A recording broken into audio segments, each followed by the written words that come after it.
أعوذ بالله من الشيطان الرجيم بسم الله الرحمن الرحيم الحمد لله رب العالمين الصلاة والسلام على رسوله الكريم وعلى آله وأصحابه ومن استنى بسنته إلى يوم الدين.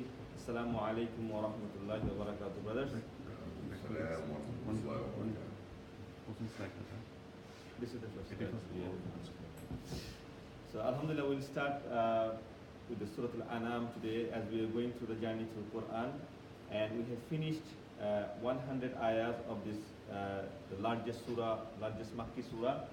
Today we're going to do another 10 ayahs, and inshallah ta'ala we'll stop it there after the 10 ayahs, and then we'll go slow by slow after this one.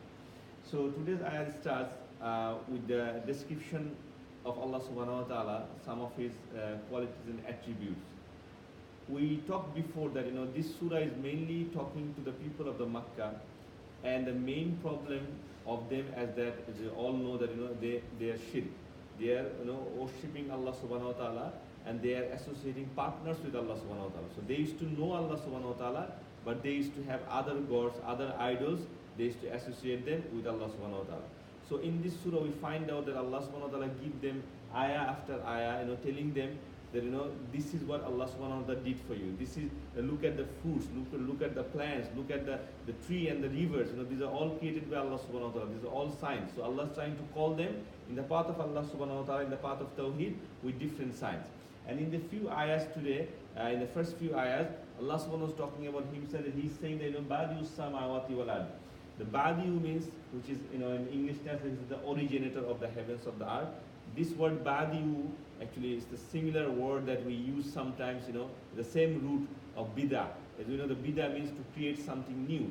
So Allah subhanahu wa ta'ala is saying that the more deeper meaning is that when you create something from scratch, that you don't have any template of anything, like you don't have any imagination, you can create anything that you wish, and that becomes beautiful. That is called Badi'u. So Allah is saying that I have originated all the skies and the heavens and the earth, and how can he have children? Because we know that ayah previously we talked about that they are associating jinn with Allah subhanahu wa ta'ala, that there are some qualities of the jinn that Allah has. They also associated malaika, that the angels, they are like daughters of Allah subhanahu wa ta'ala. That's what they are saying. Also we said that some of them are claiming they have connection with the Jewish and the Christian of Medina at that time, because it is the later part of the Makkah, and they are saying that Allah is the son, and Allah has a son, astaghfirullah. All these things they are saying. So Allah is saying, how can he have a children? He doesn't even have a wife, he doesn't even have a spouse. So Allah is giving them a plain and simple logic, that you are saying that Allah has a son, so who's going to be Allah's wife? Like, even if you think like in a worldly way, it cannot be happen. So Allah is putting through all this explanation in front of them, and then he is saying, وَخَلَقَ كُلِّ شَيْءٍ, and Allah has created all things, okay, and he is the all-knower of everything. So this surah and this ayahs, and also there is another surah called Surah Al-Ghafir. In this surah Allah said that Allah has created everything. So sometimes we say, okay, where did Allah say that Allah created everything? Okay, so in the Quran there's many places, at least these two places are very, very explicit that Allah subhanahu wa ta'ala created everything. And then Allah say again, da zalikumullahu rabbukum, meaning this is your Lord, this is how your Lord is, your Rabb is. La ilaha illa huwa, there is no God. As you can see that these are all the words of Tawheed. Allah is trying to establish his oneness in front of them. Okay, La ilaha illa huwa khaliqu kulli shay'in. And Allah again is saying, I have created. He is the one who created everything. Fa'abuduhu. So worship him, worship Allah subhanahu wa ta'ala, and he is the disposer of all things. Wa huwa ala kulli shay'in waqil. He is the waqil of everything. He is the controller of everything, as you can see here. Then Allah subhanahu wa ta'ala is saying, La tudrikul absar. This is a very beautiful ayah. Allah is saying, but with all these things that Allah has, you cannot see Allah subhanahu wa ta'ala. Your eyes, your vision cannot perceive Allah subhanahu wa ta'ala. Why Allah saying that? Because in the previous ayah we said, they wanted to see, they claimed to Rasulullah sallallahu alaihi wasallam, okay, if you are the truthful, why there's not God is coming from the sky? Why he's not sending someone from the sky, like an angel or something? They want to see something with their eyes. So Allah is saying, nobody can see Allah subhanahu wa ta'ala. But, وَهُوَ يَدْرِكُ الْأَبْصَارِ, but he can see everything, every details. So no vision can grasp him, but he can grasp all the vision. All that we can see with our eyes, with our heart, he knows everything, Allah subhanahu wa ta'ala.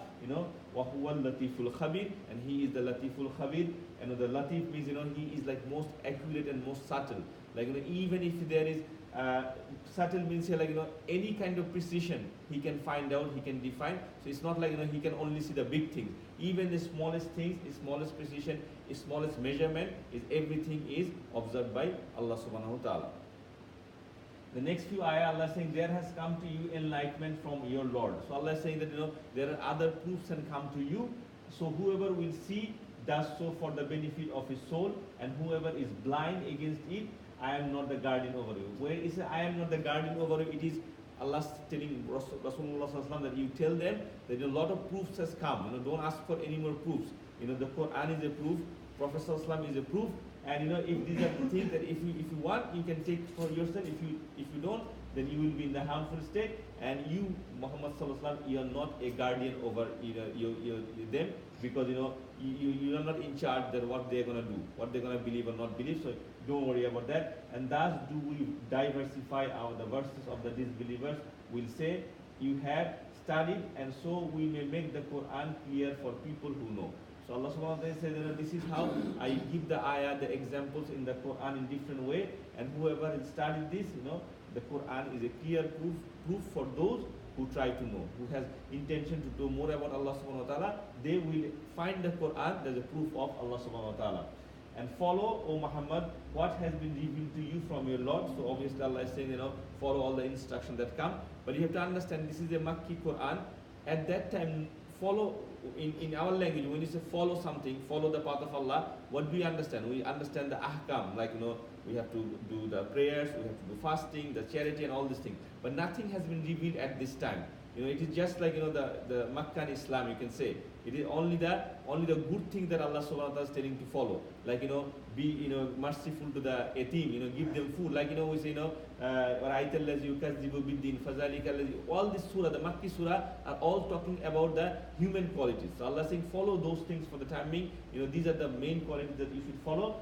And there is no deity except Him. There's no other to worship except Allah. And turn away from those who associate others with Allah. Meaning Allah saying, get away from the mushrikun. Get away from their logic and from their demands, because they will be the one, they will asking like this proof after proof. But I have given them enough proof. Don't associate with self. Don't.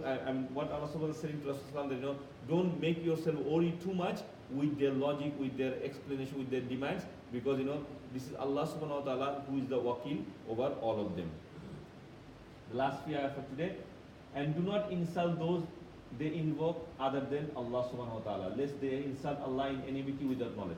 So here Allah subhanahu wa ta'ala is saying them, they're talking to the new Muslims, like a small group of Muslims that has been already there with Prophet Islam, like people like Abu Bakr, Usman and all these people.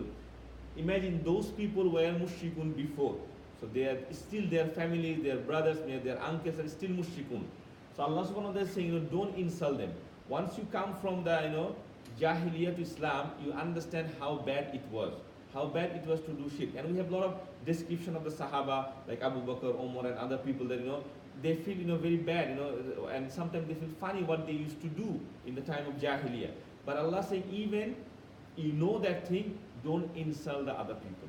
Don't insult them. And some scholars say it also means don't insult the gods they worship. So imagine Allah subhanahu wa ta'ala is telling us that, let them do what they're doing. But, if they, don't make fun of you, you don't make fun of them. And it is for the mushrikun.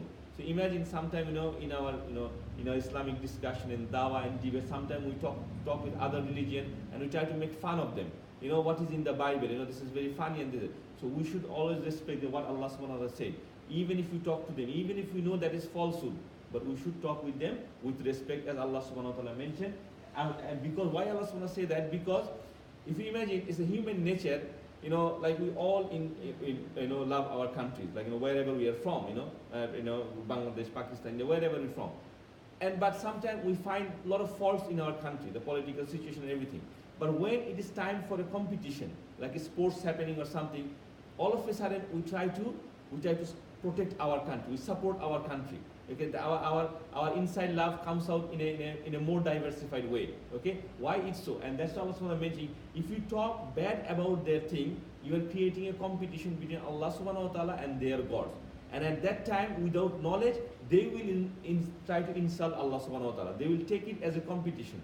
You are talking bad about our idols, we'll talk bad about Allah subhanahu wa ta'ala. So Allah is saying, and they will do it without knowledge. So that's why Allah is saying, don't invoke, don't insult the thing that they call Allah subhanahu wa ta'ala, except Allah subhanahu wa ta'ala, that we have made pleasing to every community there is. So Allah is saying, whatever they are doing, it is pleasing to them, and then to their Lord is their return. So obviously they will return to their Lord, return to Allah subhanahu wa ta'ala, and at that time He will inform them about what they used to do.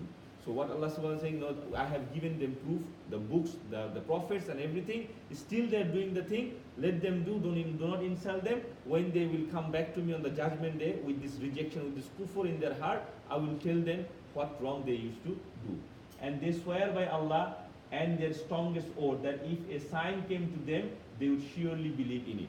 So some of the group of the leaders of the Quraysh at that time, they say, they take an oath of Allah subhanahu wa ta'ala that we will definitely believe in you, Muhammad sallallahu alaihi wasallam, if there is a sign in front of us. Although they have the sign of the Quran, the sign of the recitation, but they want to see. And that's why we have narration that some of the people say, can you make this mountain made of gold? Can you turn the Safa and Marwa of gold? Can you put a ladder from the ground to the sky so that you can climb and get the books from there? So all this kind of sign, they say they're gonna believe in these things if you can show us. But Allah is saying, I know what they're saying. I know what is in their heart. Even if they say that, they won't believe. The signs are only with Allah, and tell them these signs are ayat only Allah subhanahu wa ta'ala. It is that Allah can possess all the signs, and they would not believe even if the signs comes to them. And then we will turn away their hearts and their eyes, just they refuse to believe in the first time.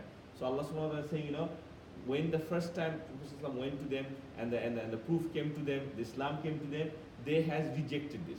There's one thing to not know about Islam, because some people probably don't know, because the message has not been presented to them in a proper way. And another thing is that the message was presented to them, they understand, and after understanding, just because of their arrogance or and in their attitude and their family background, they just rejected it. Okay, so Allah saying, if they reject it that way, then I will also turn their hearts away. I will make them blind. As you all know that Allah subhanahu wa ta'ala mentioned this topic in Surah Al-Baqarah also, that He will put a seed on the heart, and we will lead them in their transgression, wandering blindly. So they will be in their kufr, and they will be looking around. Although the ayahs will be around them, but they will be a blind people. So their heart cannot see what the heart of a believer will see. So inshallah ta'ala, we'll stop in ayah number 110, and next week we'll go from here. Jazakallahu khairan, subhanakallahumma bihamdik, ashhadu an la ilaha illa anta astaghfiruka wa atubu ilayk.